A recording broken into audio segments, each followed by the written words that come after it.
কী আর করবো, রিয়াল মাদ্রিদের কোনো সাদা জার্সি তো আমার কাছে নেই যে আমি এরম করে খুলে দেখাবো, তাই এটা পরেই বসেছি। যাই হোক, একটা রিয়াল মাদ্রিদের জার্সি আছে বটে, কিন্তু সেটা 17th-18th কপি হবে, তাই ওটা দেখালাম না। যাই হোক, তো এল ক্লাসিকো ছিল কালকে। কি এল ক্লাসিকো ছিল ওটা? একটা এল ক্লাসিকোতে কোনো মারামারি নেই, কোনো ধাক্কাধাক্কি নেই।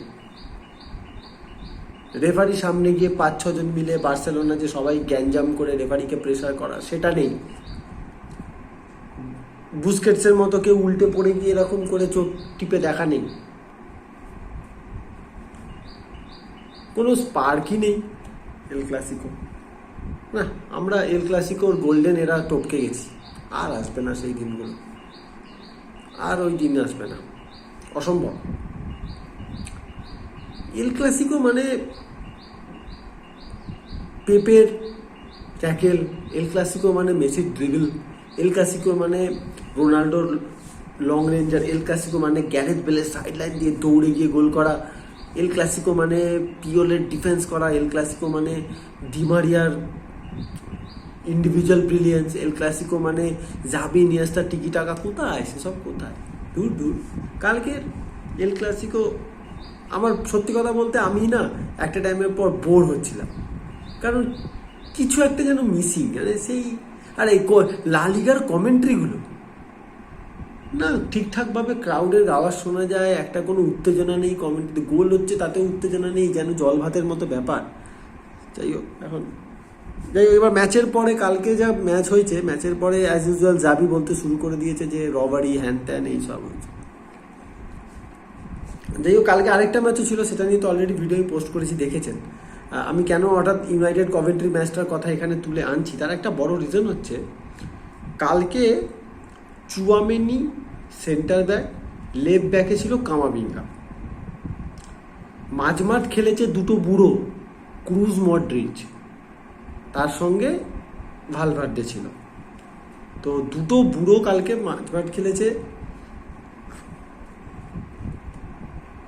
আপনার পুরো ডিফেন্স লাইনটাই, রাইট ব্যাকে লুকাস ভাস্কুয়েজ, তো পুরো ডিফেন্সের মধ্যে প্রপার সেন্টার ব্যাক বলতে একজন, সেটা হচ্ছে রুডিগার। এটা বাদ দিলে পুরো ডিফেন্স লাইনটা মেক্সি ফার্স্ট টিম গোলকিপার, ওইটা নয়।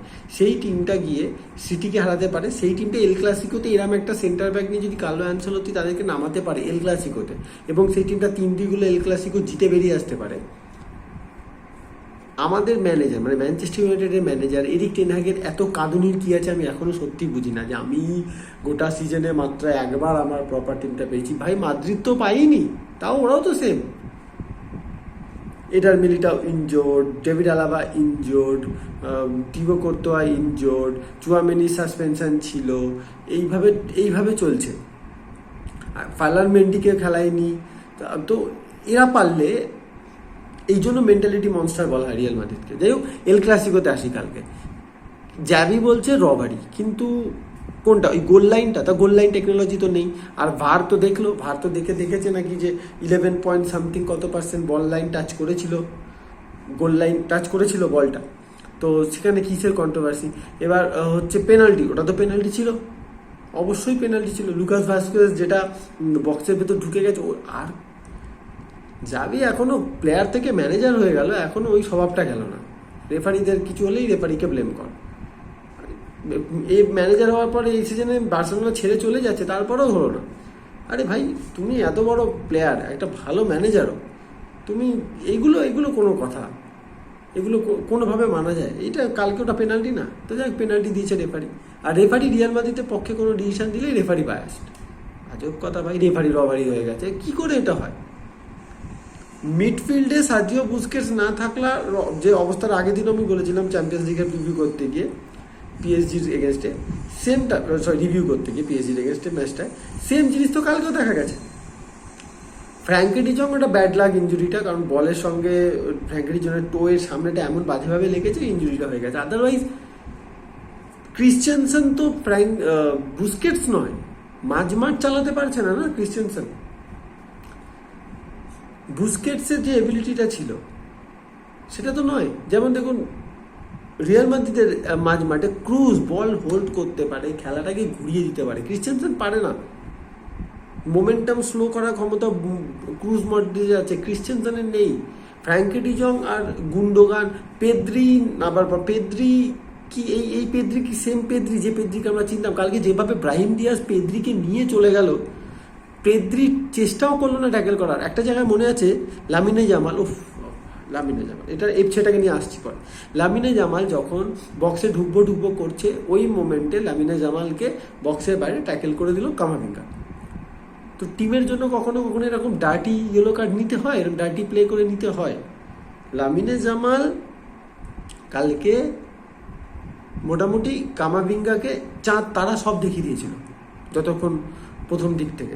তারপর যাই হোক অ্যানচেলত্তি কিছু ট্যাকটিক্সের চেঞ্জেস আনে, একটুখানি কামাভিঙ্গাও প্রথম দিকে অতটা বুঝে উঠতে পারছিল। বাট লামিনে জামালকে কাল ম্যান অফ দ্য ম্যাচ দেওয়া হয়েছে। আমি জানি না এটা হয়তো কালকে ভিনিসিয়াসকেও দেওয়া যেতে পারতো, কিন্তু Lamine Yamal it's a serious kind of talent এই মুহূর্তে ওয়ার্ল্ড ফুটবলে, serious kind of talent. Phil Foden, Lamine Yamal, Cole Palmer, এরা জুড বেলিংহাম, রড্রিগো, এরা সিরিয়াস কাইন্ড অফ ট্যালেন্ট। তার মধ্যে লামিনে জামাল যেন নিজেকে এবার আরও অন্য লেভেলে নিয়ে যাচ্ছে, বিশেষ করে এই সিজনের পারফরমেন্সে। কালকে লামিনে জামালকে সামলাতে গিয়ে ডিফেন্সের যা হাল হয়েছিল মাদ্রিদের, তো এটা থেকে বোঝা যাচ্ছে এই প্লেয়ারটা যখন আরও ডেভেলপড হবে, আরও ম্যাচিওর হবে, তখন কতটা বেটার এই প্লেয়ারটা পারফর্ম করবে। যাই হোক, তো এখন ম্যান অফ দ্য ম্যাচ হলে কী হবে? তুমি ম্যাচটা তো টেনে নিয়ে বেরোতে পারলে না, এইখানেই ডিফারেন্স মেসির সাথে বাকিদের।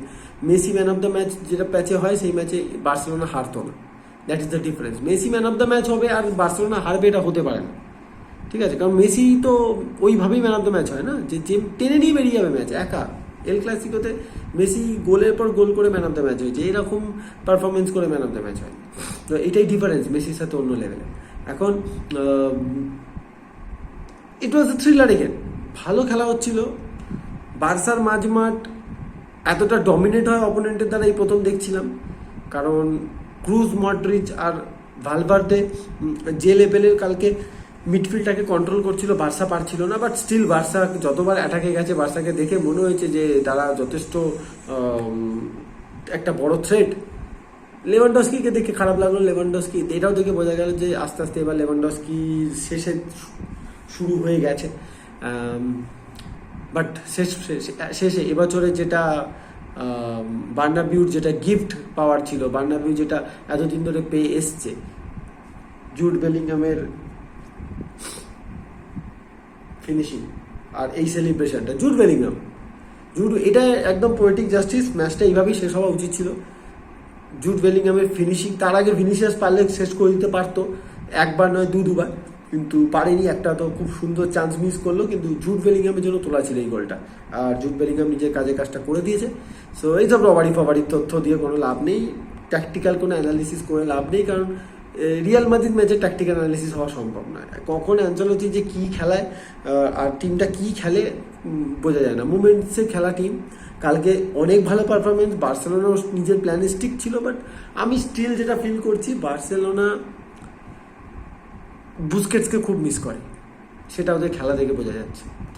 যাই হোক, তো চলুন খুব তাড়াতাড়ি এটার একটা স্ট্রিম নিয়ে আসছি, এই ইউনাইটেড নিয়ে আর এল ক্লাসিকো নিয়ে। হয়তো আপনারা কালকের মধ্যে পেয়ে যাবেন স্ট্রিমটা। সেখানে ডাবল পিভট আর বাংলাদেশি বন্ধু ওর নিজের ইউটিউব চ্যানেল আছে, তার সঙ্গে ডাবল স্ট্রিমটা করা হয়। তো আই হোপ আপনাদের ভালো লাগবে, এর আগেরটাও ভালো লেগেছে আপনাদের। সো চলুন আজকের মতো এটুকুই, দেখা হচ্ছে পরের ভিডিওতে। ততক্ষণ সবাই খুব ভালো থাকবেন, বাই গাইস।